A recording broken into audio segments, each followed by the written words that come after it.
Sejumlah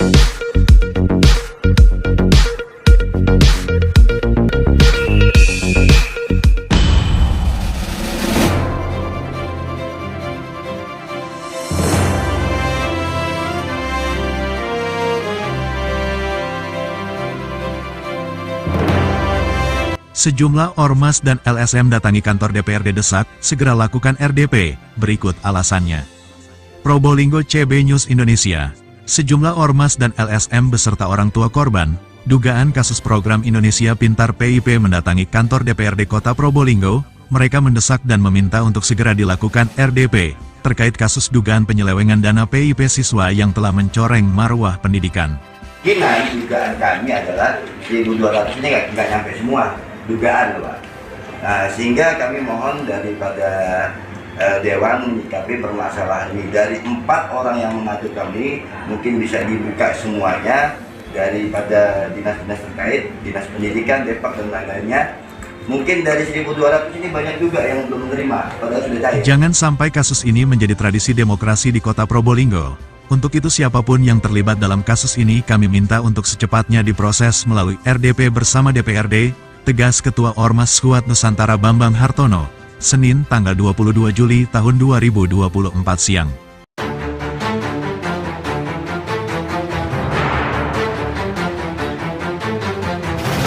Di kantor DPRD Gabungan Ormas dan LSM ditemui Wakil Ketua DPRD Fernanda Zulkarnain. Kepada Ketua Ormas dan LSM, Fernanda mengaku akan melakukan tindak lanjut. Laporan ini kita terima dan akan kita sampaikan kepada pimpinan untuk kemudian ditindaklanjuti, ucap Fernanda. Ini tidak bisa dibiarkan, anak didik harus mendapat haknya sesuai aturan. Persoalan dugaan tersebut amat memprihatinkan dunia pendidikan di Kota Probolinggo. Dana yang seharusnya diterima dan dinikmati penerima manfaat, justru diminta penyelenggara pendidikan dalam hal ini wali kelas, jelas Sumedi Ketua Ormas Gerakan Mudagrib.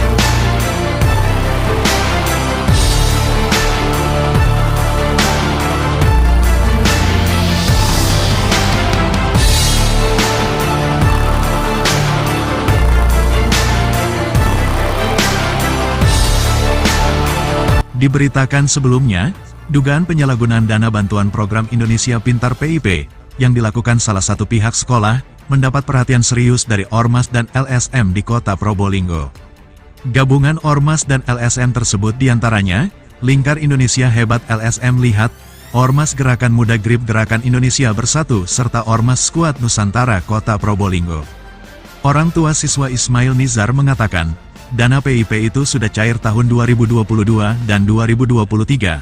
Hal itu diketahui dari keterangan anaknya sendiri, bahkan pencairan itu diterima anaknya sendiri di bank.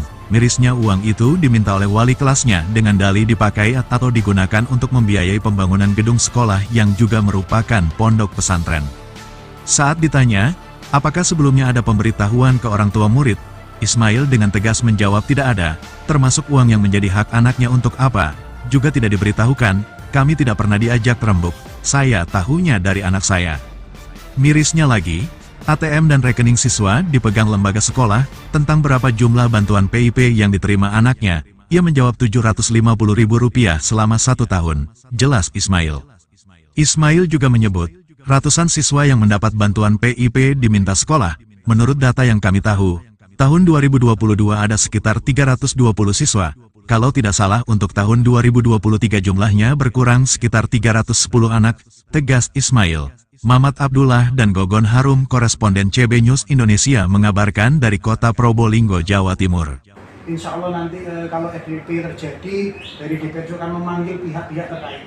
Saya ucapkan banyak terima kasih kepada Bapak yang sudah berani untuk bersuara Pak, ya karena memang saya pun secara pribadi tahu akan ada resiko-resiko yang dialami. Tapi ya mudah-mudahan Pak, semua kebenaran terungkap, tidak ada yang dirugikan. Harapan saya semua tidak dirugikan.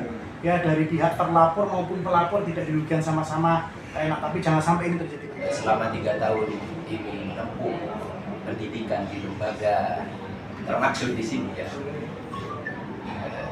ingin mengutarakan unek-unek. Kenapa dana PIP ini kok bisa nggak dicairkan? Sebetulnya kami di sini sudah tahu alasan lembaga mengambil alih dana PIP itu menurut keterangan anak saya untuk pengembangan pendidikan di mana ke depan akan diadakan pembangunan asrama berlantai 5. Demikian Pak. Akan tetapi saya pernah menyampaikan kepada anak saya kan adanya rencana pembangunan itu, lembaga sudah mendatangkan semua wali murid untuk ikut memiliki sumbangsi atas rencana tersebut dan meminta kepada setiap wali murid agar bersedia berinfak minimal 1 juta bagi setiap kalangan wali santri, tidak tahu itu ekonomi menengah ke atas atau ekonomi menengah ke bawah. Pokoknya minimal harus 1 juta karena nominal biaya yang dibutuhkan oleh lembaga dalam rencana itu sangat besar. Dan terkait hal itu, saya sudah ada bukti bahwa saya telah membantu lembaga dalam hal perencanaan lembaga tersebut. Kwitansinya, Pak.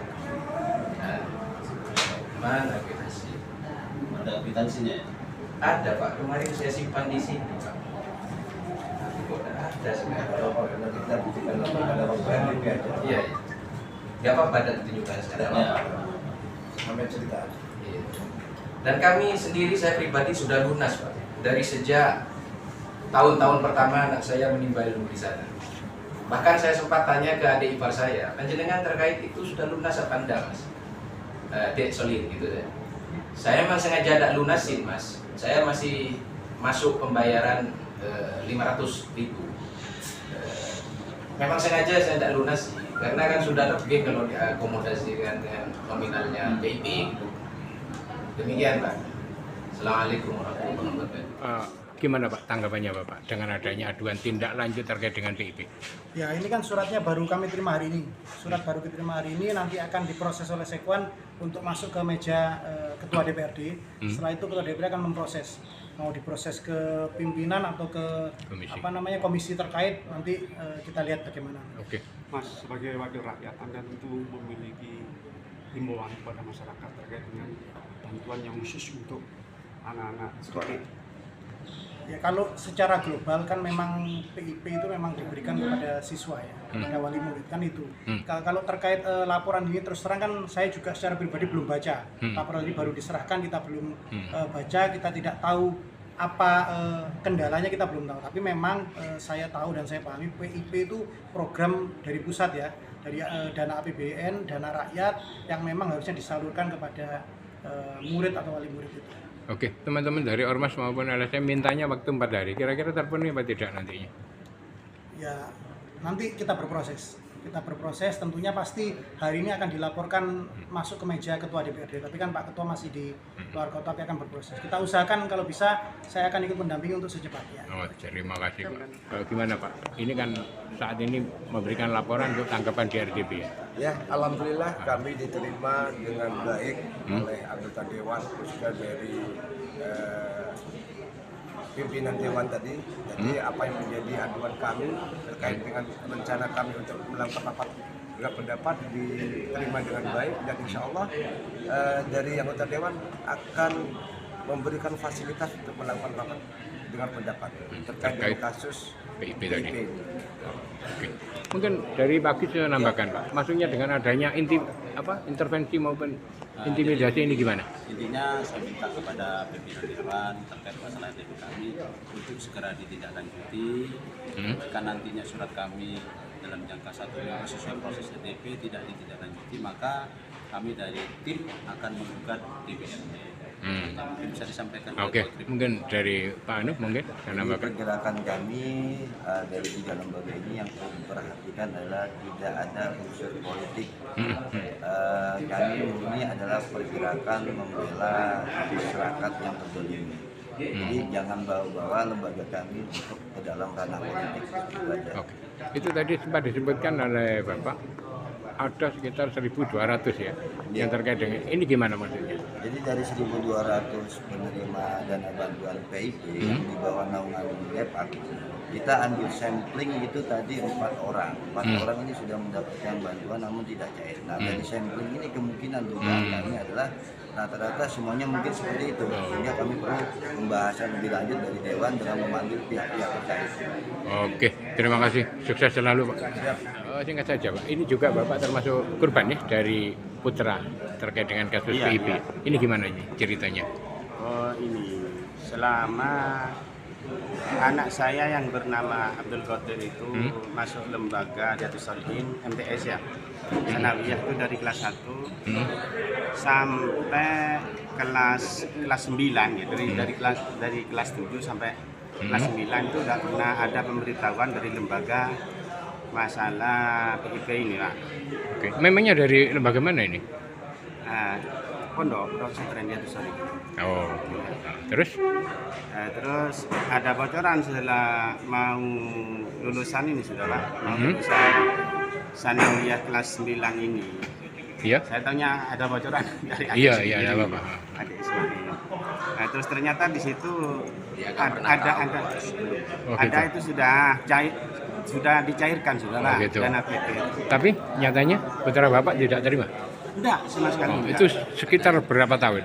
Ya, kalau anak saya yang putra ini 3 tahun dari pertama masuk Sanawiyah kelas 7 hingga kelas 9 itu. Nggak perlu ngutip yang kakaknya. Itu enggak ngutip itu. Tapi besarannya sama ya, 750 juga? Sama, kalau SMP saya melihat di browsing itu 750.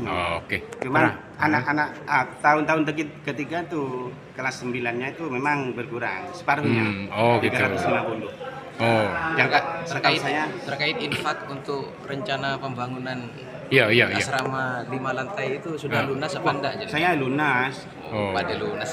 Iya. Lunas. Ini berarti masih ditarik lagi kan berarti dari PIP kan alasannya Itu untuk untuk pengadaan rusun itu 5 lantai itu. Oh.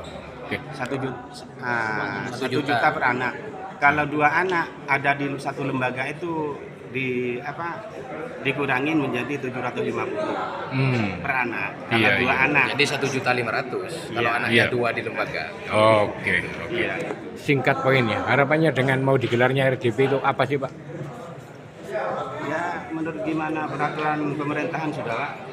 Pasrah kepada yang berwajib dan instansi gitu. terkait sudah. Ya apa sanksinya dari pihak yang berwajib. Dan kasus ini berharap cepat selesai gitu ya? Oh iya, tentunya iya, Pak. Oke, cukup saya kira, Pak. Dengan siapa, Pak? Bapak Syafaat saya. Oke, wali santri termasuk. Wali santri. Ya. Putranya siapa tadi namanya? Nama anak saya itu atas nama Abdul Qadir. Oke, terima kasih, Pak. Sudah keluar dari lembaga. Iya, oke, terima kasih.